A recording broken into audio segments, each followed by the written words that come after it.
नमस्कार, DD news पर आप दो टूक देख रहे हैं। मैं हूं अशोक श्रीवास्तव।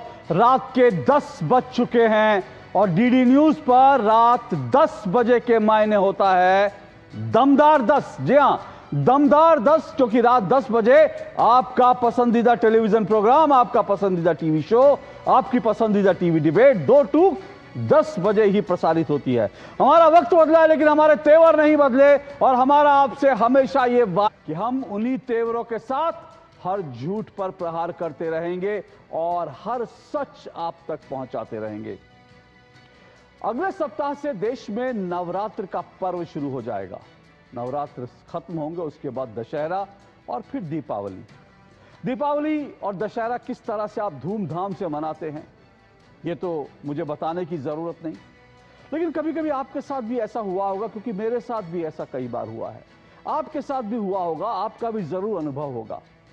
दीपावली पर आप बड़े धूमधाम से, बहुत अपने उत्साह के साथ आप बाजार से बम पटाखे खरीद कर लाते हैं और आपको लगता है कि कॉलोनी के अंदर आपका जो बम है, आपके जो पटाखे हैं, वो सबसे ज्यादा धमाके वाले हों, सबसे ज्यादा आवाज करें। कई जगह तो कंपटीशन भी होते हैं कि किसका बम, उसमें कितना बड़ा धमाका होगा, कौन कितनी रात तक जो है बम चला पाएगा। इस तरह की प्रतियोगिताएं भी होती हैं, कंपटीशन भी होता है। लेकिन आपके साथ भी हुआ होगा, कभी आप बाजार से कोई बहुत शानदार बम लेकर आए और आपने छाती चौड़ी करके आसपास वालों को बुला लिया कि देखो आज मैं बड़ा शानदार बम लाया, उसका धमाका सुनिएगा। लेकिन जब आप उस बम को जलाते हैं तो फुस्सी बम निकलता है, फुस बम, ना आवाज होती है ना धमाका होता है। तब आपको बड़ा बुरा लगता होगा, बहुत आपको एम्बेरेसिंग आपको होता होगा कि आज कुछ कुछ भारत की जनता के साथ ऐसा ही हुआ। राहुल गांधी वादा कर रहे थे हाइड्रोजन बम आएगा, हाइड्रोजन बम आएगा। इसके पहले वो एटम बम फोड़ चुके हैं, जिस एटम बम के धमाके की गूंज जो है वो गली मोहल्लों में देश के कहीं सुनाई नहीं दी। अब उन्होंने हाइड्रोजन बम का दावा किया था। हालांकि आज उन्होंने लगता है हाइड्रोजन बम का जो परीक्षण होना था, क्योंकि दुनिया में आज तक हाइड्रोजन बम कहीं बना नहीं है, कहीं उसका परीक्षण नहीं हुआ, लेकिन हाइड्रोजन बम का जो उनको परीक्षण करना था आज शायद उन्होंने टाल दिया। उन्होंने आज जो है अपना एटम बम 2.0 फोड़ा, लेकिन वो एटम बम 2.0 पहले वाले एटम बम से भी ज्यादा फुस बम निकला। बीजेपी इसे फुलझड़ी कह रही है।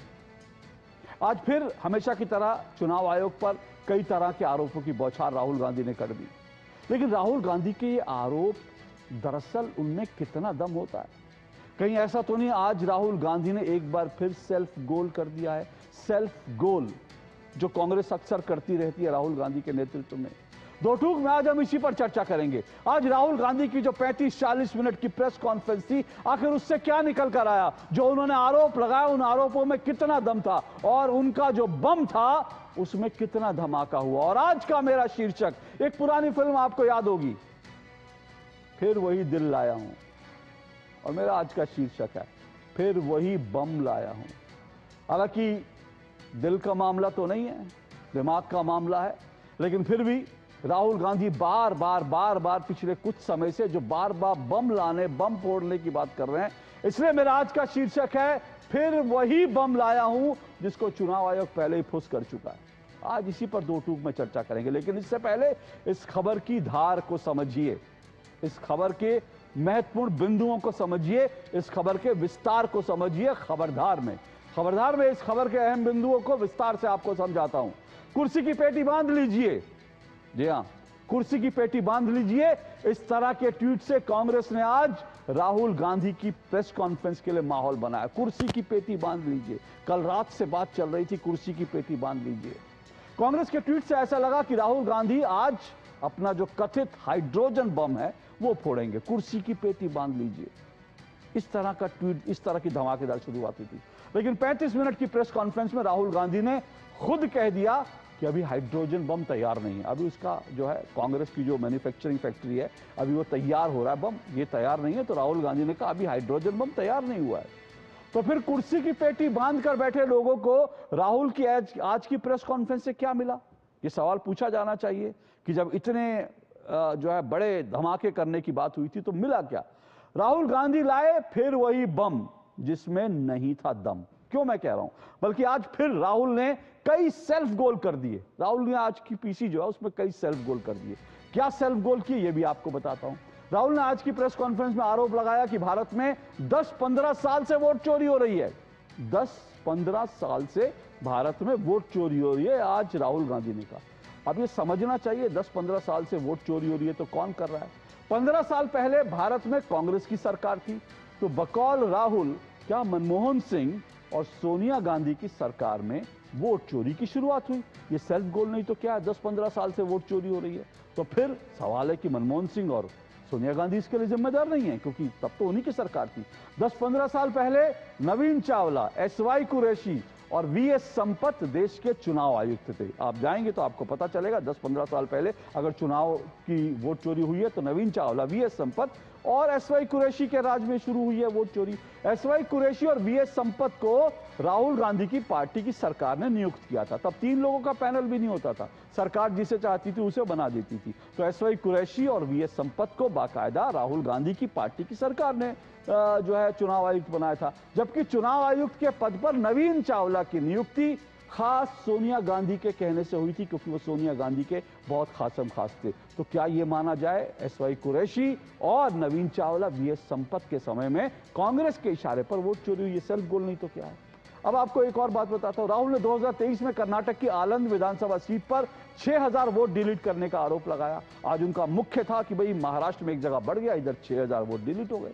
अब ये 6000 वोट डिलीट होने की कहानी जो है कैसे ये ट्विस्ट आया ये भी सुनिए। आलंद विधानसभा सीट में 20 साल से कांग्रेस हार रही थी। 20 साल से कांग्रेस लगातार हार के बाद 2023 में कांग्रेस की झोली में सीट गई है, और यह वही साल है जिस साल राहुल गांधी कहते हैं कि आलंद में 6000 वोटों की चोरी हुई है। तो आप सोचिए 2023 में कांग्रेस की झोली में गई, 20 साल से सीट कांग्रेस नहीं जीती थी। राहुल कहते हैं कि आलंद में कांग्रेस समर्थक वोटरों के वोट काटे जा रहे हैं और इसीलिए 6000 वोट काटने का अटेम्प्ट हुआ। ये राहुल गांधी का दावा है कि 6000 कांग्रेस के समर्थकों के वोट काटे, जबकि वोट कटे ही नहीं गए। वोट जो है चुनाव आयोग का आंकड़ा है कि वोट कटे ही नहीं, और वोट काटने की साजिशें हुई थी, लेकिन वोट काटने की साजिशों की एफआईआर खुद चुनाव आयोग ने दर्ज कराई है। अब आप सोचिए, आप किसको कह रहे हैं? अटेम्प्ट हुआ वहां पे, लेकिन किसने किया? कांग्रेस 20 साल से जीत नहीं रही थी, किसने किया? सोचने वाली बात है। और जो अटेम्प्ट हुआ उसकी एफआईआर खुद चुनाव आयोग ने दर्ज कराई है। अब ये सेल्फ गोल नहीं तो फिर क्या है। चुनाव आयोग पर यह भी आरोप लगाया गया कि आयोग आलंद में वोट डिलीट की जो मामला है उसमें जांच नहीं कर रहा है। ये आरोप लगाया कि भाई इतनी जांच हो रही है, चुनाव आयोग कोई सहयोग नहीं कर रहा है। पर चुनाव आयोग ने यह भी जो बम था उसकी हवा निकाल दी। चुनाव आयोग की तरफ से 2023 में ही कलबुर्गी के एसपी को सारी जानकारी दे दी गई है। ये बाकायदा चुनाव आयोग ने, कर्नाटक के मुख्य चुनाव अधिकारी ने बाकायदा प्रेस जो है एक ट्विटर पे, सोशल मीडिया पर रिलीज जारी करी और उसमें बताया साल 2023 में ही कलबुर्गी के एसपी को सारी जानकारी दे दी गई है। तो ये खबर है। अब आप समझिए कि राहुल गांधी दरअसल क्या कर रहे हैं, इसको समझना जरूरी है। एक बात और बता दूं, फिर मैं आज की डिबेट को शुरू करूंगा, फिर वही बम लाया हूं। आज राहुल गांधी की जो प्रेस कॉन्फ्रेंस है, आज उसे महज 45 से 47 हजार लोग देख रहे थे। अब सोचिए कितना हवा बनाई गई थी, लेकिन आप जाएंगे तो आपको पता चलेगा 45 से 47 हजार लोग राहुल गांधी की प्रेस कॉन्फ्रेंस देख रहे थे। अच्छा आंकड़ा, 45 से 47 हजार। अच्छे प्रोग्राम्स को डेटा नहीं मिलता कि लाइव देख रहे हो, लेकिन अगर कांग्रेस के दिल्ली के ही सभी कार्यकर्ता उस पीसी को देख रहे होते तो इसकी संख्या लाखों में होती। तो सवाल ये उठता है कि क्या राहुल गांधी अपनी क्रेडिबिलिटी लूज कर रहे हैं? क्योंकि उनकी जो पहली प्रेस कॉन्फ्रेंस थी उसको लाखों लोगों ने लाइव देखा था कि कोई बहुत बड़ा धमाका होने वाला है, लेकिन अब अगर लाखों लोगों की संख्या घटकर 47 हजार रह गई तो ये सवाल उठता है कि क्या उनकी क्रेडिबिलिटी जो है, जो उन्होंने वोट चोरी के नाम पर शुरू की थी, क्या उनकी क्रेडिबिलिटी गिर रही है? अगर गिर रही है तो ये राहुल गांधी के लिए चिंता की बात है। फिर वो चुनाव हारेंगे, फिर कहेंगे वोट चोरी हुई है। इसी में चर्चा शुरू करेंगे, लेकिन उससे पहले राहुल गांधी को भी सुन लीजिए और बीजेपी की तरफ से जो उन पर पलटवार किया गया वो भी सुनिए, फिर आज की डिबेट शुरू करेंगे।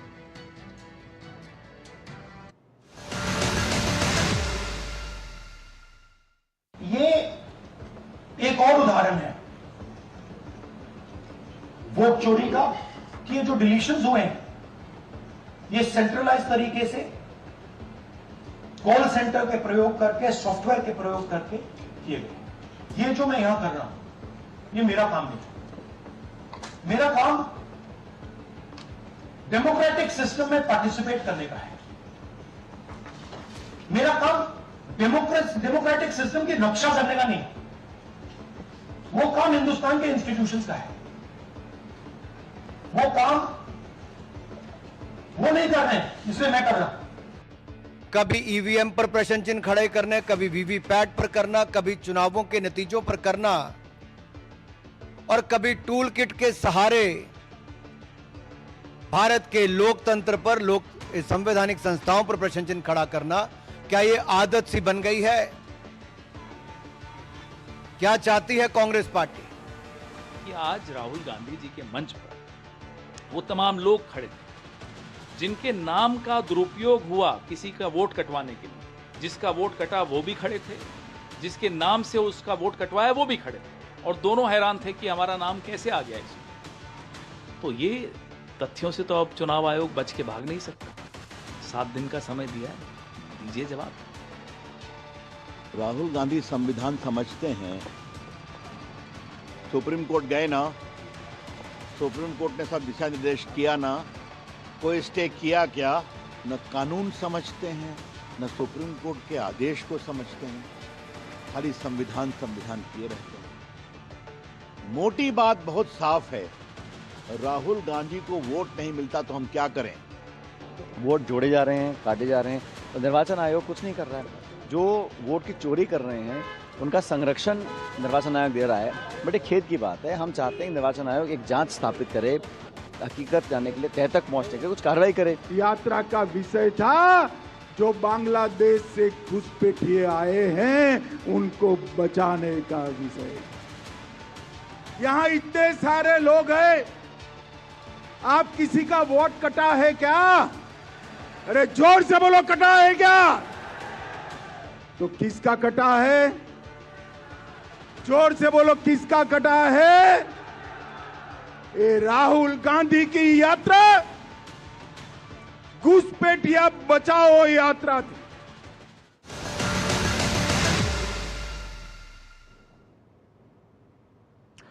तो आपने तमाम बीजेपी और कांग्रेस की तरफ से जो कुछ कहा जा रहा है वो मैंने आपको सुनाया, और इसी को लेकर आज की चर्चा शुरू करेंगे।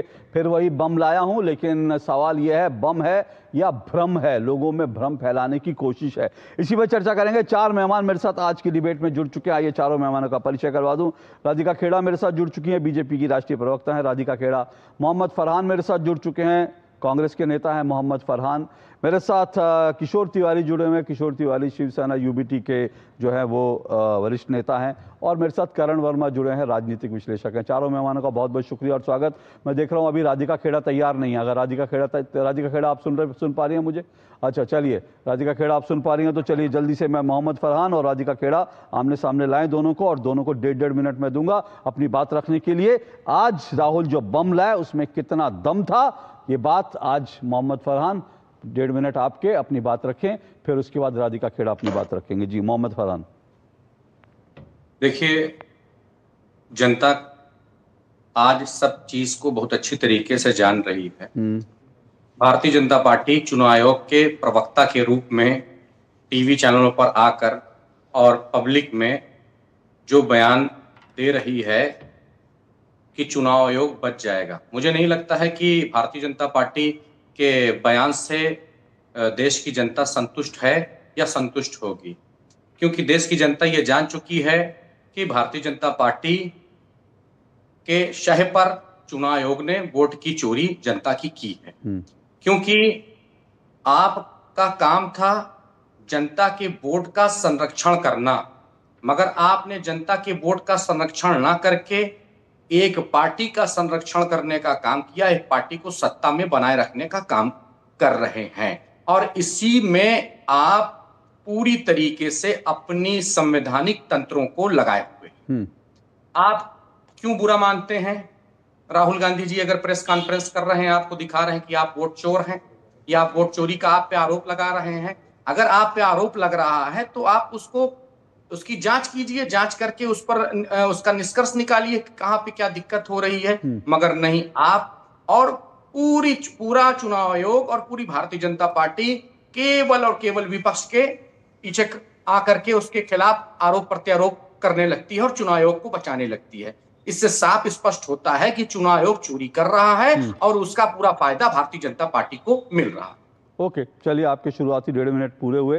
राधिका खेड़ा जी, मैं देख रहा था पवन खेड़ा भी यही बात आज कर रहे हैं और कांग्रेस की तरफ से लगता है लाइन यही है कि भाई हमने तो बीजेपी का नाम नहीं लिया, फिर बीजेपी क्यों बचाव में आ रही है, क्यों उसमें आप लोग बोल रहे हैं। तो चुनाव आयोग पे आरोप लगाया था, तो फिर चुनाव आयोग क्यों नहीं जवाब देता। इस तरह की बातें कांग्रेस के द्वारा कही जा रही हैं। आपके 1.5 मिनट। सभी को नमस्कार। अशोक जी, मेरी आवाज मिल रही है? जी मिल रही है, बोलें। अशोक जी, पाकिस्तान की मिसाइल बॉम्ब में और राहुल गांधी के हाइड्रोजन बॉम्ब में एक सिमिलैरिटी है, वो ये कि दोनों खुद पे ही फूट जाते हैं। और आज राहुल गांधी ने खुद पे ही अपना बॉम्ब फोड़ने का काम किया। पाकिस्तान की भी मित्र है, पाकिस्तान से वैसे भी लोग उनकी बड़ी तारीफें करते हैं, तो वहां से अलग इनका दो याराना है। लेकिन देखिए ना, कर्नाटक में मलूर असेंबली में जो इलेक्शन होता है, वोट चोरी के चलते कोर्ट उसको कैंसिल कर देती है और वहां कौन जीता है? वहां पे भी कांग्रेस ही जीती है। राहुल गांधी ने उसकी चर्चा तो आज अपनी प्रेस वार्ता में एक बार नहीं करी, और 2 ही दिन पहले हुआ है। कोर्ट का जो ऑर्डर आया है और वो इलेक्शन का नतीजा रद्द कर दिया गया है, जहां पे कांग्रेस वोट चोरी से सीट जीती है, उसके बारे में आज राहुल गांधी ने अपनी प्रेस वार्ता में चर्चा क्यों नहीं करी? और मजेदार बात यह है कि आज जिस सीट के बारे में उन्होंने चर्चा करी, वहां भी कांग्रेस का सीट जीती हुई है। तो इन्होंने खुद ही अपने ऊपर बॉम्ब गिराने का काम किया। सुबह राहुल गांधी कहते हैं कि 6018 वोट से वहां पे वोट चोरी होती है और डिलीट कर दी जाती है। शाम होते होते वही राहुल गांधी ट्वीट करके कहते हैं, if this vote theft had not been caught and 6018 votes had been deleted, our candidate would have lost the election. मतलब सुबह आप कह रहे हैं कि वो डिलीट हो गई, शाम आते आते वही आदमी जिसने वो प्रेस वार्ता करी ट्वीट करके कहता है, अगर वो वोट डिलीट कर दी गई होती तो इसका मतलब डिलीट नहीं हुई ना। तो आप ये प्रेस वार्ता किस चीज पे कर रहे हैं? राहुल गांधी यही नहीं तय कर पा रहे कि राहुल गांधी सुबह क्या कहते हैं और राहुल गांधी शाम को क्या कहते हैं। सुबह वोट डिलीट हो गई, शाम तक आते वो वोट डिलीट नहीं हुई। तो वैसे मैंने कहा कि इनके बॉम्ब और पाकिस्तान के बॉम्ब बिल्कुल सेम। ओके राधिका जी, मैं आऊंगा। ओके, मैं आऊंगा। आपके 1.5 मिनट अभी पूरे हुए, मैं आऊंगा आपके पास। मोहम्मद फरहान, ये जो मैंने भी कहा सेल्फ गोल, और राधिका जी ने भी एक बात रखी कि भाई उनका बम उन्हीं पर फूट जाता है।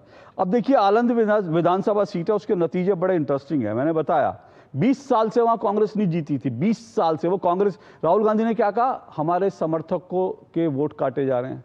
अब वहां पर आलंद जो विधानसभा सीट है, 2004 में जनता दल जीती थी, 2008 में जनता दल जीती थी, 2013 में कर्नाटक जनता पार्टी जीती, 2018 में बीजेपी जीती। राहुल गांधी कहते हैं 2013 में वहां पर जो है वोट चोरी हुई, और 2023 में, और 2023 में वहां पर जो है कांग्रेस चुनाव जीत जाती है।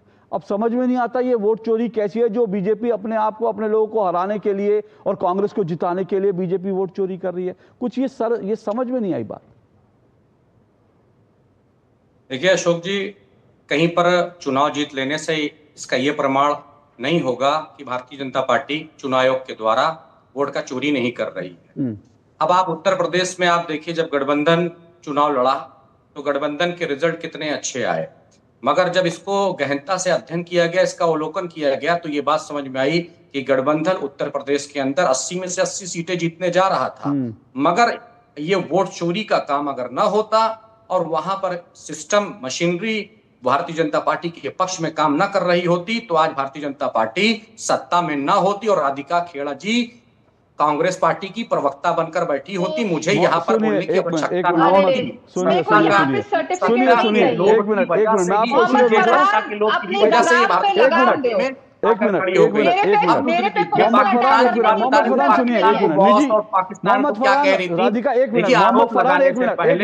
एक मिनट मोहम्मद फरहान, मेरी बात सुनिए। 1 मिनट राधिका जी रुकिए।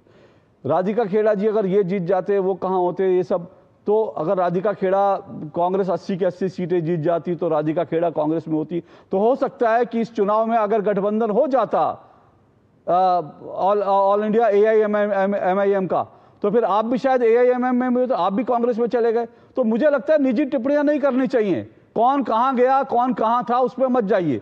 जो फैक्ट्स है उन पर बात कीजिए। और एक बात, आपने 80 से 80 सीटें, एक मिनट मेरी बात सुनिए ना, ये 80 से 80 सीटें का ये क्या योगेंद्र यादव जी ने वो करा था क्या आप लोगों के लिए सर्वे, या फिर वो संजय कुमार जिन्होंने माफी मांगी थी कि मैं शर्मिंदा हूं भाई साहब, मैंने महाराष्ट्र को लेकर बड़ी गलती करी, मेरा पूरा आकलन गलत था, ये उन दोनों लोगों से तो आपने 80 का 80 आपने वो नहीं करवाया था कहीं, उनसे तो नहीं करवाया था आपने सर्वे? नहीं, आप चुनाव आयोग की वेबसाइट पर जाकर देख सकते हैं कि ये बात सत्य है, यथार्थ सत्य है, इसको कोई बदल नहीं सकता। क्या क्या देश के प्रधानमंत्री जीत रहे थे आप? सुन, अब आपने बोल लिया अशोक जी, मुझे बोलने का अवसर मैं वही पूछ रहा हूं, आप क्या चुनाव आयोग की वेबसाइट पे क्या है कि कांग्रेस और समाजवादी पार्टी 80 की 80 सीटें जीत रही थी, ये चुनाव आयोग की वेबसाइट पे लिखा है क्या? जो बोलने का अवसर देंगे तभी तो मैं अपनी बात का आप ही की बात बोल रहा हूं, मैं चुप हूं, आप बताइए कि चुनाव आयोग की वेबसाइट पे लिखा है क्या? देखिए जिस देश के यशस्वी प्रधानमंत्री बनारस से चुनाव लड़ रहे थे, बनारस से चुनाव हमारे प्रदेश अध्यक्ष, यशस्वी प्रदेश अध्यक्ष माननीय अजय राय भी चुनाव लड़ रहे थे। आपने देखा होगा कि उनको 8 राउंड उन्होंने हराया, देश के प्रधानमंत्री को। ये आंकड़ा चुनाव आयोग की वेबसाइट पर है।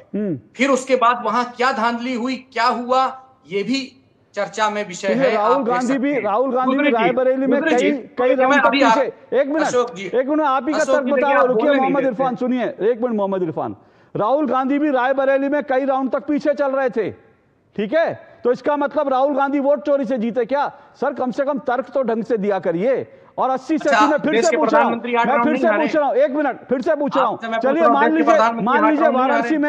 लीजिए वाराणसी में आप 1 लाख से वोटों से आ रहे, जहां 5-5 लाख वोटों से आ रहे हैं, वो चुनाव आयोग ने कौन सा लिखा चुनाव आयोग की वेबसाइट पर कि आप लोग 80 से 80 जीत रहे थे? आप बोल लीजिए, मैं सुन लूं, फिर उसके बाद मैं बोलूं। अरे भाई आप एक मिनट, आप कुछ भी कुतर्क करेंगे तो मैं नहीं सुनूंगा, अगर आप मेरे साथ तर्क करेंगे तो मैं सुनूंगा। एक मिनट मोहम्मद इरफान सुनिए, एक मिनट मोहम्मद फरहान सुनिए। आप तर्क करेंगे तो तर्क से आपकी तर्क का जवाब दूंगा, लेकिन आप कुतर्क करेंगे तो मैं आपको रोकूंगा, टोकूंगा, जरूर टोकूंगा, क्योंकि मैं अपनी डिबेट में किसी भी प्रवक्ता को बिना बेसिर पैर का मैं इसकी इजाजत नहीं दे, बेसिर पैर के कुतर्क आप करें। वो राहुल गांधी ने कर लिया भाई, राहुल गांधी ने प्रेस कॉन्फ्रेंस में 40 मिनट तक कुतर्क करे। आप लोग यहाँ राहुल गांधी के कुतर्कों को डिफेंड करने के लिए हैं, नए कुतर्क खड़े करने के लिए नहीं है। तो पहले राहुल गांधी के कुतर्कों को डिफेंड करिए, उसके बाद नए कुतर्क खड़े करिएगा। बोलिए। ये मैं कह रहा हूँ, ये मेरा झूठ है। अयोध्या हारे उत्तर प्रदेश में, ये झूठ है। देश के प्रधानमंत्री 8 राउंड हारे, ये झूठ है। मोहम्मद फरहान 80 की 80 सीटें जीत रहे थे, ये कहां लिखा है? अयोध्या हारे, ये एक मिनट मैं फिर से बता रहा हूं, सुनिए। नहीं मोहम्मद फरहान जवाब दीजिए, बहुत सीधा सवाल, सीधा आपने मोहम्मद इरफान, मोहम्मद फरहान आपने एक मिनट सुनिए, आपने शुरुआत कहां से की? मोहम्मद फरहान आपने कहा हम 80 की 80 सीटें जीत रहे थे, मैंने कहा कहां? आपने कहा चुनाव आयोग की वेबसाइट पर जाइए। मैं फिर आपसे पूछ रहा हूं, चुनाव आयोग की कौन सी वेबसाइट है? क्या राहुल गांधी ने और क्या कांग्रेस ने चुनाव आयोग की कोई फर्जी वेबसाइट बना रखी है क्या, जहां पर आप लोग 80 से 80 जीत रहे थे?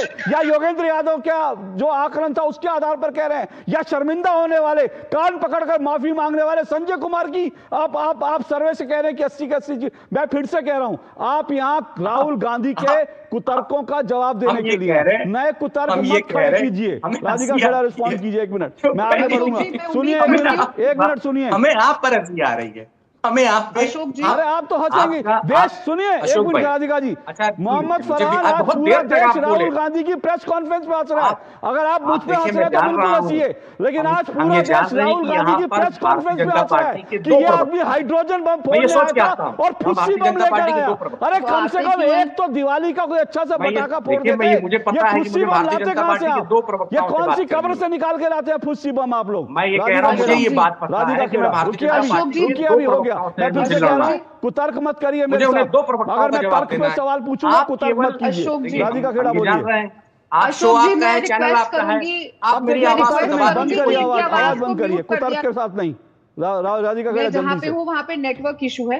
अशोक जी सबसे पहले तो अगर कांग्रेस के प्रवक्ता को लगता है कि आप भारतीय जनता पार्टी के प्रवक्ता है तो ये अपनी मर्जी से शो पे आते हैं, नहीं आना चाहिए। क्यों आते हैं ऐसे शो के ऊपर?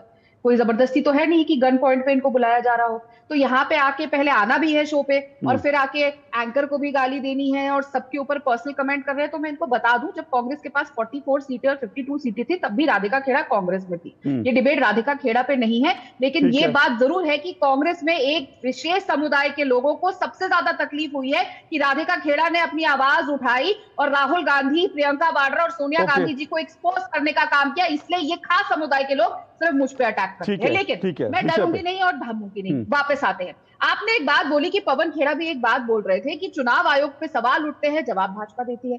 और प्रॉब्लम क्या है ना कि सब के सब अब कंपटीशन में है कि सबसे बड़ा पप्पू कौन होगा राहुल गांधी की पार्टी के अंदर। चुनाव आयोग ने स्वयं प्रेस कॉन्फ्रेंस करके ये कहा, राहुल गांधी के बाद चुनाव आयोग का स्टेटमेंट आता है कि राहुल गांधी ने जो आरोप लगाए हैं वो गलत और निराधार है। ये भी बताया कि किसी भी व्यक्ति, कोई भी व्यक्ति रैंडमली जाके किसी का वोट नहीं कटा सकता, ऑनलाइन जाके ऐसे वोट नहीं करते। चुनाव आयोग ने यह भी बताया कि अगर किसी का वोट काटने की अपील आती है तो एक बार उनसे बात करी जाती है, बिना उनका पक्ष लिए नहीं होता। साथ में यह भी बताया कि 2023 में उन्होंने स्वयं एफआईआर दर्ज करवाई थी। तो एक और बात जो बहुत इंपॉर्टेंट है यहाँ पे आपके दर्शकों को बतानी, कि जब एफआईआर होती है और कर्नाटक की सीआईडी द्वारा जांच चुनाव आयोग के पत्र पे करी जाती है, तो मार्च 2023 में जो पत्र लिखा गया था उस समय कर्नाटक में भाजपा सत्ता में थी। तो भाजपा ही कंप्लेंट करवा, हमारी ही सरकार के दौरान ये सारी चीज हुई थी और हमने ये मामला उठाया। तो ये जो आज आके कह रहे हैं राहुल गांधी के साथ ना, अशोक जी मैंने लंबे समय तक काम किया है, उनके साथ प्रॉब्लम क्या है ना कि कोई उनके कान में जाके फुसफुसाता है और कहता है अरे राहुल जी ये है, आप बस जाके बोल दीजिए। आप देखिए क्या हालत हुई। कर्नाटक के मंत्री रमन्ना साहब जब सामने आके बोलते हैं कि ये सारी चीजें कांग्रेस की सरकार में हो रही थी, तो इमरजेंसी के माइंडसेट वाले इंसान राहुल गांधी ने उनको पार्टी से हटा दिया, उनकी मिनिस्टरशिप ले ली गई। ठीक है। मैं देखिए, मैं इस डिबेट के बहुत अहम पहलू पर आना चाहता हूं और किशोर तिवारी जी मैं आपके पास आऊंगा उस अहम पहलू पर। देखिए, पहली बात तो मैं ये बता दूं फरहान साहब, मैं भाजपा का प्रवक्ता नहीं हूं, लेकिन मैं लोकतंत्र बचाने के लिए, संविधान बचाने के लिए जेन्युइनली मैं काम कर रहा हूं। क्योंकि राहुल गांधी तो कहते हैं, राहुल गांधी ने आज प्रेस कॉन्फ्रेंस में क्या कहा, मेरा काम लोकतंत्र बचाना नहीं है, मेरा काम अपोज करना है। तो राहुल गांधी का काम सरकार को अपोज करना है, बिल्कुल करें। राहुल गांधी का काम लेकिन भारत के लोकतंत्र को खत्म करना अगर है, तो अशोक श्रीवास्तव जैसे लोग जो हैं, अशोक श्रीवास्तव जैसे पत्रकार इस देश के लोकतंत्र को बचाने के लिए, इस देश के संविधान को बचाने के लिए कांग्रेस के प्रवक्ताओं से 100 गाली खाएंगे, हमें कोई फर्क नहीं पड़ता। 100 गाली खाएंगे, आप पुलिस भेजेंगे, हमें कोई फर्क नहीं पड़ता, क्योंकि इस देश के लोकतंत्र और संविधान को बचाना हमारी जिम्मेदारी है, जो राहुल गांधी की जिम्मेदारी नहीं है। राहुल गांधी ने आज कह दिया। अब मैं ये क्यों कह रहा हूं कि इस देश के लोकतंत्र और संविधान को बचाने की बात, देखिए इंपॉर्टेंट बात मैं रख रहा हूं इस प्रेस कॉन्फ्रेंस में, सुनिएगा, फिर किशोर जी आपके पास आऊंगा इसी बिंदु को लेकर। राहुल गांधी की प्रेस कॉन्फ्रेंस क्या कह के खत्म हुई, जरा ध्यान से, बड़े ध्यान से सुनिएगा। राहुल गांधी के शब्दशः मैं बता रहा हूं, जिस दिन देश की जनता को, देश के युवाओं को रियलाइज हो जाएगा कि लोकतंत्र चोरी हो गया, उस दिन काम हो जाएगा। देश के युवाओं को जिस दिन रियलाइज हो जाएगा उस दिन काम हो जाएगा। और उसके बाद राहुल जी का ये ट्वीट आता है शाम को, देश के युवा, देश के स्टूडेंट, देश की जेन जी संविधान को बचाएंगे, लोकतंत्र की रक्षा करेंगे और वोट चोरी को रोकेंगे, मैं उनके साथ खड़ा हूं। ये पूरा का पूरा ट्वीट बांग्लादेश और नेपाल के मॉडल पर लिखा गया है। वहां पर अब खबरें आ रही हैं कि जेन जी ने, देखिए नेपाल में किस तरह से किया, लेकिन मैं फिर से कहता हूं, आप जेन जी से क्या उम्मीद कर रहे हैं? भारत का जेन जी क्या संसद को जला देगा? भारत का जेन जी जो है वो राष्ट्रपति भवन में आग लगा देगा? भारत का जेन जी जो है हिल्टन होटल में आग लगा देगा? भारत का जेन जी वो नहीं है कि आप सोचे कि आप उनको भड़काएंगे, वो भड़क के सड़कों पे आ जाएगा। और ये पहला मौका नहीं है, ये पहला मौका नहीं है। बार बार कांग्रेस के द्वारा लोगों को, आम लोगों को भड़काने की, भारत को नेपाल, श्रीलंका, बांग्लादेश बनाने की कोशिशें बार बार हो रही है। ये मैं आपको पहले भी दिखा चुका हूं और ये भी बता चुका हूं किस तरह से भारत के चुनाव आयुक्तों के खिलाफ पूरा कांग्रेस का इकोसिस्टम, जिनका आज नाम लिया राहुल गांधी ने, उनको लेकर के लोग इस तरह के ट्वीट कर रहे हैं कांग्रेस इकोसिस्टम के, कि इनको बांग्लादेश की तरह सड़क पर खींचकर इनको, इनकी पिटाई करनी चाहिए। कोई लिख रहा है चुनाव आयुक्त के दफ्तर में जो है आग लगा देनी चाहिए। यही राहुल गांधी करना चाहते हैं? ये सवाल उठेगा किशोर तिवारी जी, क्या भारत को नेपाल बनाना चाहते हैं आप लोग? क्योंकि धमाका नहीं है वोट में, इसमें जो है भ्रम ज्यादा है। लोगों को भ्रमित कर दो कि हाँ भाई वोट चोरी हो रही है, वोट चोरी हो रही है, भारत की डेमोक्रेसी तो फेल हो गई है और इसीलिए जो है सड़कों पर उतरो और उसके बाद जो है न्याय हासिल कर लो। यही सब करना चाहते हैं किशोर जी। हो गया तुम्हारा? जी बिल्कुल नहीं सर, अभी हुआ नहीं है, अभी बहुत पीड़ा है मन में। और पूछ लो, इस देश को जो जलाने की कोशिश करता है तो मुझे बहुत पीड़ा होती है, वो तो मैं आपको सुनूंगा अभी, लेकिन अभी हुआ नहीं है, मेरा बहुत पीड़ा है। बोलिए। ये देखो, देश के चुनाव आयोग का उत्तरदायित्व चुनाव आयोग को पूरा नहीं कर रहा। ये तो अनुराग ने भी कहा था, ठाकुर ने, अभी खेड़ा मैडम ने भी कह दिया, मेरी बहन ने, कि धांधली हुई थी, एफआईआर वगैरह दाखिल है। और एफआईआर जब करने की बात आती, यानी सिस्टम में धांधली हुई है, फिर कांग्रेस की सरकार रहे या और किसकी सरकार रहे, या बीजेपी की सरकार रहे। महाराष्ट्र के चुनाव के बाद अशोक जी बहुत सारे प्रश्न उठे हैं, क्योंकि रिजल्ट सारे के सारे अनअपेक्षित आए और इतना बुरी तरह विपक्ष हारा, और वही विपक्ष लोकसभा के वक्त बहुत बुरी तरह जीता था। तो मैं अभी बता रहा हूं कि ये तर्क है, एक संगीन आरोप है चुनाव आयोग पर, और चुनाव आयोग ने इसे कंस्ट्रक्टिवली लेना चाहिए और रिप्लाई देना चाहिए। एक विपक्ष का नेता है और संवैधानिक पद पर बैठा हुआ आदमी है, उसका केवल मजाक उड़ाएंगे, उसका केवल रविशंकर प्रसाद तरीके भारत के जो कानून मंत्री रहे वो भी मजाक उड़ाएंगे। अरे आप सीरियस हो जाओ। मैं एक बात आपको क्लियर कर रहा हूं, भारत के अंदर किसी भी हिंसा का कोई भी समर्थक नहीं है, एक बात। दूसरी बात, भारत में प्रजातंत्र की नींव इतनी मजबूत है कि इस प्रकार का कहीं कुछ होगा नहीं। लेकिन ये चुनाव के नतीजों के बाद फिर बीएलओ हो या डीएलओ हो या सब कुछ सिस्टम के लोग हो या ये असेस आ जाना डिलीशन का, या जिसकी कंप्लेंट पे डिलीशन हुआ है उसको भी लाके खड़ा कर देना, फिर एफआईआर दाखिल करना, फिर बीजेपी के प्रवक्ता या नेता भी कहना कि उत्तर प्रदेश में अपने सपा की जहां सीटें चुन के आई वहां धांधली तो इससे ज्यादा हुई है।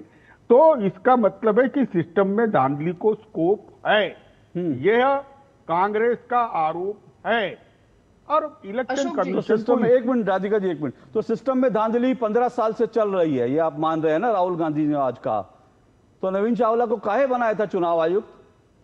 एसवाई कुरैशी को काहे बनाया था चुनाव आयुक्त? सोनिया जी ने धांधली करने के लिए बनवाया था। राहुल जी ने तो आज साफ कहा ना, 15 साल से इस देश में वोट चोरी हो रही है। तो 15 साल पहले किसकी सरकार थी सर, जरा बताइए तो, जरा ज्ञानवर्धन कीजिए मेरे दर्शकों का।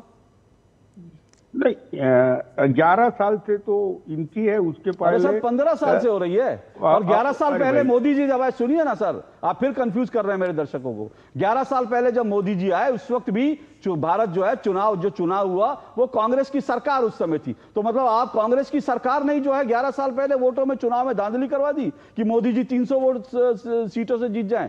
सर आप लोग सर दिक्कत पता है क्या है सर, आप लोग राहुल गांधी को बचाने में ना, आपको मुझे मालूम है आप लोगों को बहुत तकलीफ होती है, मतलब तकलीफ इस सेंस में होती है क्योंकि तर्क मिलते नहीं है, तर्क मिलते नहीं है सर। आप मुझे बता दीजिए, अच्छा एक लाइन में बोल दीजिए, 2015 में देश में किसकी सरकार थी और 15 साल पहले देश में किसकी सरकार थी, बता दीजिए सर, देश को बता दीजिए जो राहुल गांधी आज कह रहे हैं, बता दीजिए। 2015 में किसकी सरकार थी? 2015 में 15 साल पहले 15 साल पहले राहुल गांधी के शब्द थे, मेरे शब्द की बजाय अपने नेता के शब्दों पर गौर करें। 15 साल पहले मेरे शब्द मत पकड़िए, अपने नेता के शब्द पकड़िए। आप मेरे फॉलोअर 2015 में बीजेपी की सरकार, राहुल गांधी के फॉलोअर हैं। आप मेरी बात कितनी जल्दी मान रहे हैं, जैसी मैंने 2015 बोला। यही दिक्कत है लोगों की आज राहुल गांधी के साथ, और जब शूट करा अशोक श्रीवास्तव के पीछे हो लिए। सर ऐसा मत कीजिए, राहुल गांधी के पीछे खड़े रहिए, उनको अभी आप करण जी के पास जाऊंगा, जवाब दे दूं क्या मैं? एक मिनट रुकिए, राधिका खेड़ा रिस्पॉन्ड करे, करण जी के फिर आऊंगा। जवाब आप दे सकते हैं तो 30 सेकंड में बता दीजिए कि 15 साल पहले किसकी सरकार थी, 30 सेकंड में बताइए। चलिए और मैं देखो doctor Manmohan Singh prime minister थे और कुरैशी साहब चुनाव आयुक्त थे। बहुत बढ़िया। और इनकी ईमानदारी पे मैं कभी भी शक नहीं करूंगा। आप सर मतलब गजब बात है भाई। किशोर तिवारी जी के लिए हैट्स ऑफ कि उन्होंने कहा मनमोहन सिंह और सोनिया गांधी इनकी और एसवाई कुरैशी की ईमानदारी पर शक नहीं है, इनको शक नहीं है, लेकिन राहुल गांधी को शक है। वो कह रहे हैं कि 15 साल पहले देश में चुनाव वोट चोरी शुरू हुई। तो मतलब गजब है किशोर तिवारी जी। इसीलिए मैं कहता हूं राहुल गांधी को डिफेंड करना ना मतलब एवरेस्ट पे चढ़ के जो है पताका फहराने जैसा है। और आप तो उम्र आपकी हो गई, एवरेस्ट पे चढ़ना आपके लिए मुश्किल होगा अभी। चलिए राधिका जी रिस्पॉन्ड कीजिए। किशोर जी भूल गए। किशोर जी फिर से वही बात, अशोक श्रीवास्तव। अशोक जी मुझे बोलने का मौका दीजिए। एक मिनट रुकिए। आप फरहान थोड़ा रुको ना, ये मेरा डायलॉग तो आने दो। देखो अशोक श्रीवास्तव, राहुल गांधी ये प्राइम मिनिस्टर इन वेटिंग है और अगले प्राइम मिनिस्टर होने चाहिए। ठीक। हाँ, और तुमको बचकर रहना चाहिए कि बहुत खिलाफ में बोल रहे हो तुम। सर मैं सर किशोर जी सुनिए ना, तुमको भी बता रहा हूँ। किशोर जी सुनिए ना, किशोर जी सुनिए ना। किशोर जी एक मिनट राधिका जी सिर्फ 30 सेकंड। किशोर जी सुनिए ना, Rahul Gandhi ji prime minister waiting है, बिल्कुल ठीक बात। देखिए मैं इस मुद्दे पर एक बात कहना। फरहान जी 1 मिनट रुकिए। और हो सकता है मैं आपको नहीं अशोक भाई, मैं भाई को एक बात कहना एक मिनट सर, एक मिनट उन्होंने मेरे को भाई की बात पे जवाब देना चाहिए। 1 मिनट उन्होंने मेरे को कहा आपको बच के रहने की जरूरत नहीं है, आप आराम से रह सकते हैं। मोदी जी के राज में भी आप आराम से रह रहे हैं और राहुल गांधी जी के राज में भी आप आराम से रहेंगे। लेकिन किशोर जी ने मुझे कहा कि मैं राहुल गांधी अगर आएंगे तो मेरे लिए मुश्किल। तो किशोर तिवारी जी सुनिए, आपकी शुभकामनाओं का और आपकी जो सलाह है उसका बहुत बहुत आभार, लेकिन हमें कोई फर्क नहीं पड़ता सर। क्योंकि मुझे लगता है आप तो भगवान राम को मानने वाले हैं ना। जब तक भगवान राम का आशीर्वाद सर पर है, कोई राहुल गांधी, कोई नरेंद्र मोदी, अशोक श्रीवास्तव का कोई नहीं कुछ नहीं बिगाड़ सकता, क्योंकि भगवान राम का आशीर्वाद रहना चाहिए। राधिका जी रिस्पॉन्ड कीजिए, फिर करण जी के पास चौथा मेहमान के पास गया भी नहीं। रुकिए 1 मिनट। हाँ किशोर जी, अपनी गीदड़ भक्की अपने पास रखिए। ये नरेंद्र मोदी जी की सरकार है जहां पे किसी को ऐसी धमकी नहीं दी जाती और ना किसी को कुछ भी बोलने के लिए। यहाँ पे जब देश के प्रधानमंत्री की माता जी को कांग्रेस के स्टेज से गाली दी जाती है तब भी कुछ नहीं किया जाता। हम गुंडे बदमाशों की और सड़क छाप गुंडों की सरकार नहीं है, वो आप लोगों की सरकारें रही है। तो ये डर और धमकी किसी और को दीजिएगा। और ये एक बात किशोर तिवारी जी, आपको बहुत जिम्मेदारी। अरे चुप रह के सुनो, बदतमीज आदमी।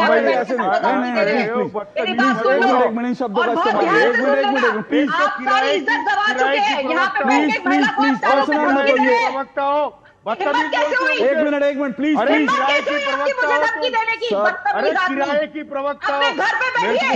सुनिए 1 मिनट मेरा दोनों से रिक्वेस्ट है। प्लीज मेरा दोनों से रिक्वेस्ट है। आवाज बंद कर, दोनों की आवाज बंद कर, दोनों की। देखिए मेरा प्लीज दोनों से रिक्वेस्ट है कि पहली बात कोई धमकी भी ना दे, और दूसरी बात हम शब्दों का अपना ख्याल रखें कि हम किसी के लिए बहुत ऐसे शब्दों का इस्तेमाल ना करें। लेकिन ये बात सही है कि धमकी वमकी से किसी को फर्क नहीं पड़ता। करण वर्मा आप रिस्पॉन्ड कीजिए। मुझे ब्रेक पे जाना है, लेकिन करण मैं आपसे जानना चाहूंगा ये जो आज जो बम था, आपको भी क्या धमाका सुनाई दिया क्या? देखिए, एक विशेष टैलेंट है राहुल गांधी के अंदर। और ये जो हमारे कांग्रेस के नेता ये बोल रहे थे इनकी प्रेस कॉन्फ्रेंस से क्यों घबरा रहे थे, अरे बिल्कुल नहीं घबरा रहे थे। इनफैक्ट बीजेपी के हेडक्वार्टर में हर बार मिठाई बंटती है जब भी राहुल गांधी प्रेस कॉन्फ्रेंस करते हैं, क्योंकि डायरेक्ट अगर बेनिफिट ट्रांसफर होता है तो उसका बीजेपी को होता है इलेक्टोरली। एक भी बात अशोक जी लगातार राहुल गांधी की आप उठा लीजिए पिछले 6 महीने में, चाहे वो कि 2 घंटे में 70 लाख वोट कैसे पड़ गए। अरे नॉर्मल कोर्स में 2 घंटे में 1 करोड़ वोट पड़ते हैं। 40 लाख वोट कैसे जुड़ गए असेंबली से लेकर लोकसभा के बाद, असेंबली में लोकसभा के बाद हर बार जुड़ते हैं 4.5%। इसमें कोई नई बात नहीं। आज इन्होंने जो बताई 8 सितंबर को कांग्रेस के हैंडल से यह बात ट्वीट हुई थी कि 6000 वोटर डिलीट हो गए यहां पर। सोचिए जरा, अब क्या कह रहे हैं, रुक गया, नहीं तो डिलीट हो जाते और हम ये सीट हार जाते। ये पूरी बात बीजेपी के शासन के अंदर 21 फरवरी को ऑलरेडी फाइल्ड है एफआईआर। इसमें आपने कौन सी नई बात बताई? देखिए, इनका उद्देश्य साफ है, इतनी मिट्टी फेंको कि कुछ ना कुछ कहीं ना कहीं चिपक जाएगी। पर आपके जैसे पत्रकार है, और मैं इसमें पूरे पत्रकारगण को कहूंगा, हमारे मीडिया ने इसमें अच्छा काम किया कि ऑब्जेक्टिवली इसको फैक्ट चेक किया कि भाई ये सच्चाई है। इनका है, पूरा तंत्र इस पे है कि हम फैक्ट चेक नहीं होंगे, हम कुछ भी बोल के निकल जाएंगे। 80 में 80 जीतने जा रहे थे यूपी में। सोचिए जरा, ये राहुल गांधी के सही अनुयायी है जिनका मानना है 80 में 80 जीतने जा रहे थे। 8 राउंड इन्होंने कह दिया। अगर नरेंद्र मोदी जी को रिग करना होता चुनाव तो वो और भारी बहुमत से जीतते ना बनारस। बताइए ना, वो अयोध्या तो पक्का ही पक्का जीतते आपके अगर लॉजिक के हिसाब से मैं चलूं। वो क्यों फिर 240 पे रुकते? वो तो पूरा 272 के ऊपर लेकर जाते। 400 पार का नारा था। तो ये इनके तर्कहीन, दिशाहीन है ये, और आज ये एक मजाक बन चुके हैं। ये कह रहे हैं इसमें क्या है, आप एक खुद मजाक बने हैं। राहुल गांधी को और प्रेस कॉन्फ्रेंस कराइए, बिहार चुनाव में आपकी कई लोगों की जमानत जब्त होगी। अच्छी बात है, Rahul Gandhi chief election campaigner होने चाहिए for BJP, not for Congress. Okay, चलिए एक छोटा सा ब्रेक ले रहा हूं, ब्रेक के बाद आता हूं मैं। और कुछ और तक फैक्ट चेक की बात की तो राहुल गांधी ने वोट चोरी को लेकर अब तक जितने तर्क दिए हैं उन सबके फैक्ट चेक जो है मेरे पास हैं, कैसे वो सारी चीजें गलत साबित हुई थी। आऊंगा इस ब्रेक के बाद।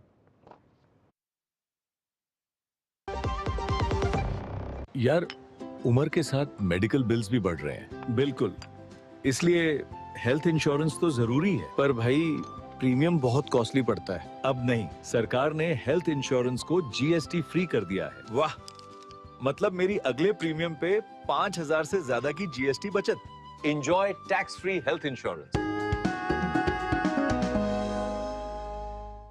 दादी के हाथों का जादू और खुशबू से महकता घर। MDH गरम मसाला, असली मसालों से भरा हूँ मैं, क्योंकि हर रिश्ता है स्वाद से जुड़ा। पता है, कल जो है मेरे घर पर NSO के अधिकारी आए थे। मैंने तो उन्हें सारी सही जानकारी दे दी। हाँ, मेरे घर पे भी आए थे। अच्छा? तो मैंने भी उनको सारी जानकारी दी। ये NSO क्या है और क्या जानकारी दी आप लोगों ने उन्हें? अरे NSO यानी नेशनल स्टैटिस्टिक्स ऑफिस, जो इस समय पूरे देश में हाउस होल्ड हेल्थ एक्सपेंडिचर सर्वे कर रहा है, जिसके अंतर्गत पूछा जा रहा है कि पिछले 1 साल में किस तरीके की बीमारियां हुई हैं, कितना खर्चा आया है और बीमा का फायदा हुआ या नहीं। और अगर किसी घर में महिला माँ बनी है, कोई टीकाकरण की गई जाँचें और डिलीवरी किसके द्वारा हुई, कहाँ हुई, और सबसे जरूरी बात, माँ और बच्चा सुरक्षित है या नहीं। और ऐसी स्वास्थ्य संबंधी जानकारियां इकट्ठी की जाती हैं और हमसे साझा की गई जानकारी के द्वारा सरकार ये तय करती है कि आने वाले समय में स्वास्थ्य संबंधी नीतियां कैसी हों, सुविधाएं बेहतर कैसे बने। और सबसे महत्वपूर्ण बात, ये सारी जानकारी 100% गोपनीय रखी जाती है। हमने तो अपनी जिम्मेदारियां निभा दी, अब बारी है आपकी। LIC युवा प्रोफेशनल्स के लिए लाए हैं नव जीवन श्री। करें नियमित प्रीमियम का भुगतान, जीवन बीमा का आनंद लें, प्राप्त करें प्रीमियम के प्रतिशत पर गारंटीकृत एडिशंस, अपने वित्तीय लक्ष्यों के अनुरूप मैच्योरिटी पर गारंटीकृत धनराशि पाएं। मौजूदा पॉलिसी धारकों के लिए आकर्षक अतिरिक्त लाभ आज ही खरीदें। गोल्डी छोले मसाले, जहाँ जाएं रिश्ते बनाएं। गोल्डी लाए हैं फ्रेश लॉक टेक्नोलॉजी, जो रखे मसालों को हर समय फ्रेश। इच्छाओं की कोई उम्र नहीं होती, आज हो या कल आंखों में हरदम चमकती, कल भी रहे आज के ठाट, ना हो टेंशन रिटायरमेंट के बाद, हाँ करनी है तैयारी, NPS जरूरी है। जिन्होंने यूज किया है वो जानते हैं असली हींग का स्वाद। MDH सुपर हींग, शुद्धता का असली तड़का। MDH। पापा, ये रही आपकी दवाई। बेटा, इतनी महंगी दवाइयाँ, हर महीने घर का बजट बिगड़ जाता है। अब टेंशन मत लीजिए पापा, जहाँ पहले लाइफ सेविंग ड्रग्स पर 12% GST देना पड़ता था, अब ये GST फ्री हो गई, जिससे अब हर महीने 10,000 के बिल पर 1200 की बचत होती है। और इंश्योरेंस पे GST तो फ्री है ही, अब सेहत और बजट दोनों सुरक्षित।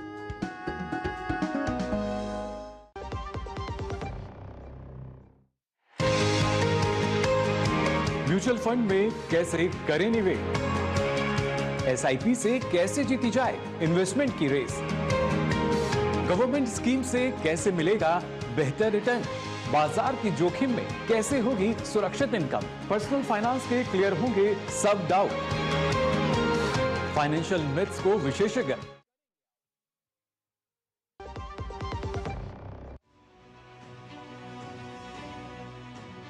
दिल्ली में कारोबार करना अब आसान। हमने पॉलिसी स्टेबिलिटी पर जोर दिया है, कोऑर्डिनेशन पर जोर दिया है, ईज ऑफ डूइंग बिजनेस पर जोर दिया है। पुलिस लाइसेंस का झंझट खत्म, 65 ग्रीन इंडस्ट्रीज की मंजूरी सिर्फ 20 दिन में, सिंगल विंडो से तेज और पारदर्शी प्रक्रिया, 8 लाख व्यापारियों को मिला मजबूत सहारा। दिल्ली बोले थैंक यू मोदी जी। वीरों के बलिदान को मोदी जी ने दिया शाश्वत प्रणाम। 176 करोड़ रुपए का राष्ट्रीय युद्ध स्मारक, 25,942 शहीदों के नाम अमर, 306 करोड़ रुपए का प्रधानमंत्री संग्रहालय, हर पीएम की सेवा यात्रा, डॉक्टर अंबेडकर स्मारक, समानता और न्याय का प्रतीक। गौरव के इन प्रतीकों के लिए दिल्ली बोले थैंक यू मोदी जी। ये देख कैसे। हैप्पी बर्थडे भाई। दिखा? हाँ, मेरा फेवरेट कलर। हमेशा शॉपिंग। आई नो माँ, बट खर्चा करने की भी यही उम्र है, राइट? सेविंग करने की भी यही उम्र है। आई नो पा, सेव करो, सही जगह निवेश करो, रकम पर ब्याज मिलेगा, जिसे फिर से निवेश करने पर ब्याज मिलता रहेगा। आई नो ना। आरबीआई कहता है करो सही शुरुआत, बनो फाइनेंशियली स्मार्ट। मेरी पसंद, मेरी पसंद, मेरी पसंद, मेरी पसंद, हमारी पसंद, हम सबकी पसंद। मजबूत देश का मजबूत सरिया हो गया स्टील। जन जन का रखे ध्यान, टीबी मुक्त भारत अभियान। इस अभियान का नारा टीबी संबंधित भेदभाव को मिटाओ, देश को टीबी मुक्त बनाओ। एक्टिव टीबी रोगी के करीबी संपर्क में आने से टीबी फैल सकता है, लेकिन नियमित उपचार शुरू होते ही टीबी रोगी से दूसरों में बीमारी का संक्रमण बंद हो जाता है। यहाँ तक कि सिर्फ हाथ मिलाने या टीबी रोगी के साथ समय बिताने से टीबी नहीं फैलता। तो बताइए आप, जब टीबी की जांच और उपचार है आसान, तो डर या भेदभाव की कैसी बात? ना शर्माना, ना घबराना, टीबी की जांच करवाना। टीबी के लक्षण होने पर तुरंत अपने नजदीकी निजी या सरकारी अस्पताल या आयुष्मान आरोग्य मंदिर में जाएं। इस संदेश को औरों तक पहुंचाकर आइए टीबी को जड़ से मिटाएं। हमें इन मरीजों को ज्यादा से ज्यादा जागरूक करने पर भी उतना ही ध्यान देना होगा। डाउनलोड करें टीबी आरोग्य साथी ऐप। स्वास्थ्य एवं परिवार कल्याण मंत्रालय द्वारा जनहित में जारी।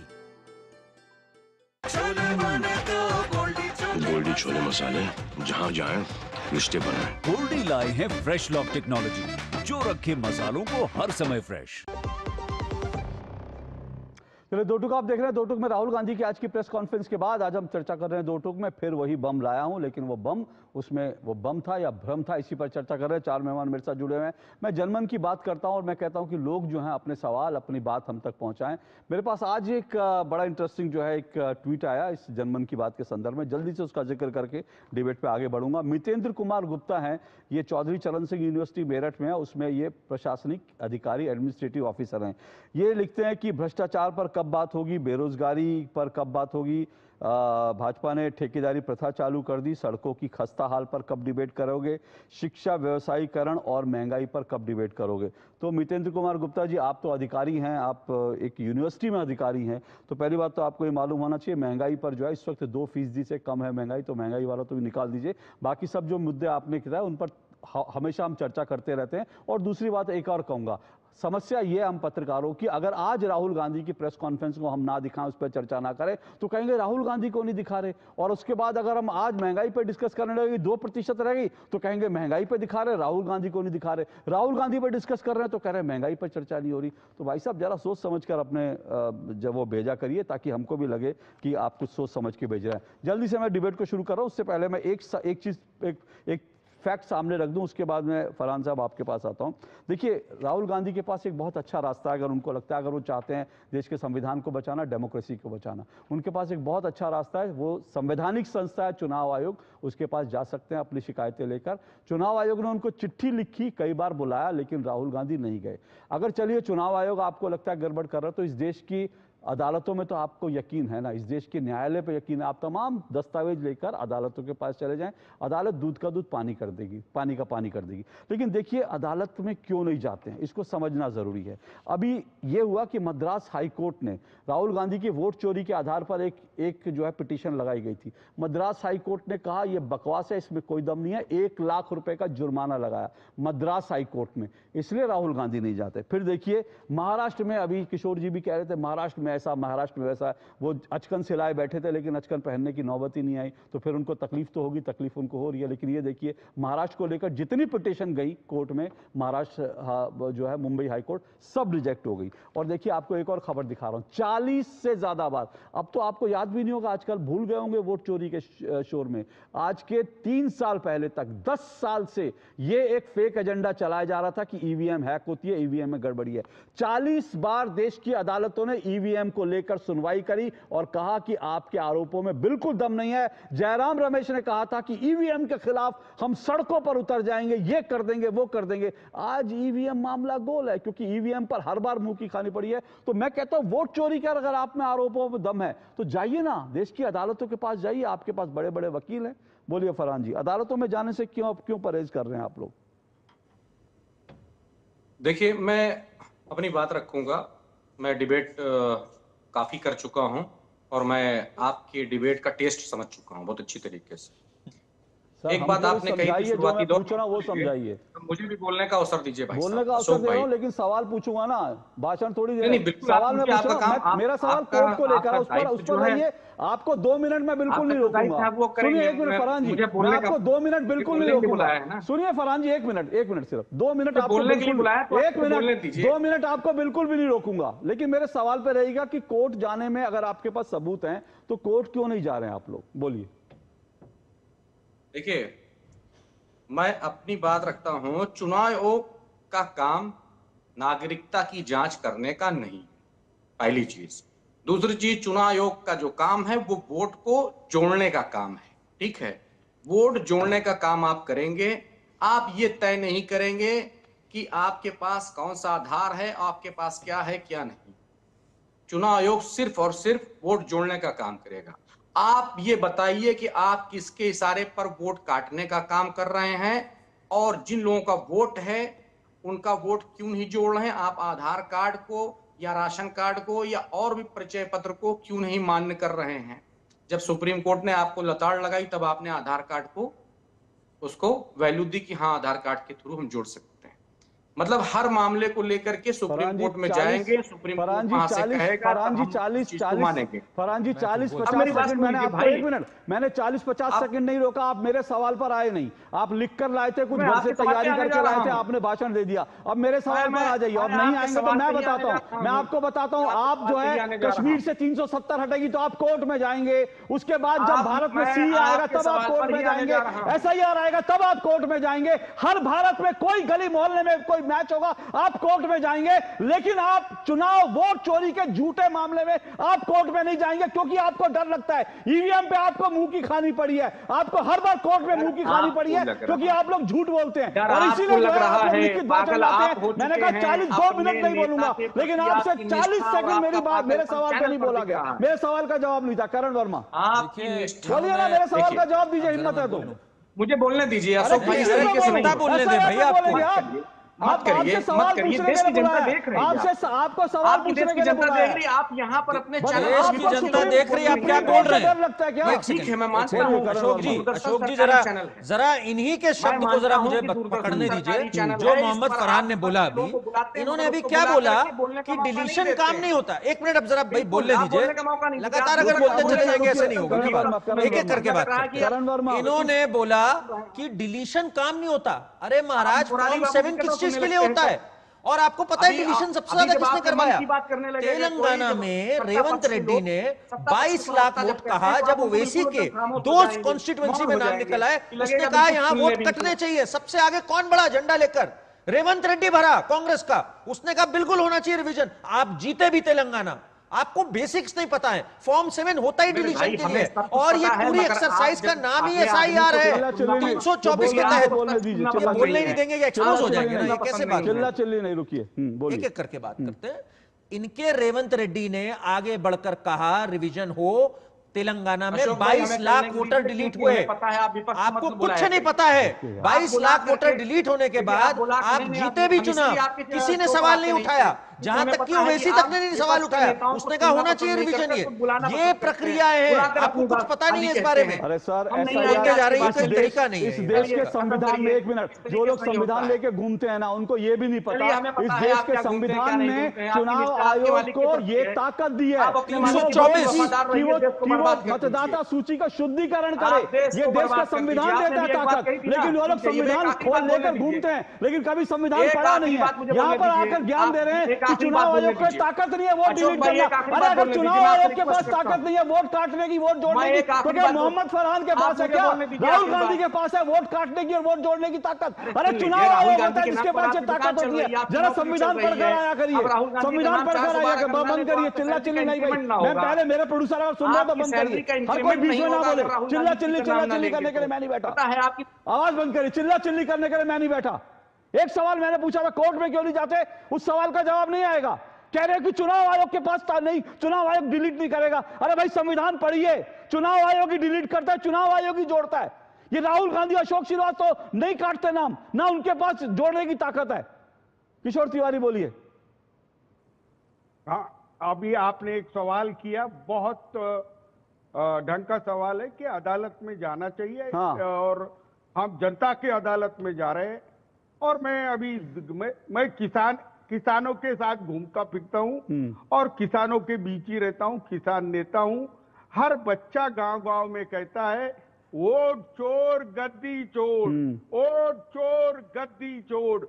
तो बात तो राहुल गांधी की पहुंच गई है, हाँ, और वो प्राइम मिनिस्टर बनने आ रहे हैं। मोदी जी ने तो चला जाना चाहिए अभी 75 के नाम पर, 75 के नाम पे चला जाना चाहिए। लेकिन है ना, मैं सर सुनिए ना, सर सुनिए ना, 75 80 आप पता नहीं 80 के हैं 85 के, हम फिर भी आपको सम्मान देते हैं। और इसीलिए जो है आयु किसी की कुछ हो, सबको सम्मान देना चाहिए। और छोटी सी एक बात है आपके कह रहा हूं किशोर जी, जनता की अदालत में आप जाएंगे, फिर पिट जाएंगे, फिर कहेंगे वोट चोरी हुआ। इसलिए कह रहा हूं सर, अगर कुछ दम है तो देश की अदालत में जाइए। जनता की अदालत में तो आप बारंबार पिट रहे हैं। जनता ने तो आपको वो नई अचकन भी नहीं पहनने दी जो आपने सिलवाई थी शपथ ग्रहण समारोह के लिए। तो जनता तो आपको नई अचकन नहीं पहनने देगी सर। तो इसलिए जनता की अदालत छोड़िए, अगर आपके पास तथ्य हैं, सबूत हैं, तो जाइए चुनाव आयोग में, सुप्रीम कोर्ट में जाइए, ताकि आपको नई अचकन पहनने का मौका मिले। राधिका खेड़ा, जल्दी से आखिरी कमेंट आपका, मेरे पास समय बिल्कुल नहीं है। अशोक जी, आपने मुझे समय दिया। पहले आपके शो पे धमकी मिलती है कि हमें चुप रहना चाहिए, फिर हमें बोलने नहीं दिया जाता है। पर खैर, मैं एक बात क्लियर कर दूं दोबारा से कि मलूर विधानसभा में सामने आता है वोट चोरी होती है, वहां कौन जीतता है? कांग्रेस। आज जो राहुल गांधी ने प्रेस कॉन्फ्रेंस करी और जो अलंग असेंबली सीट दिखाई और जहां पे वो वोट चोरी का आरोप लगाते हैं, वहां पे कौन जीता है? कांग्रेस।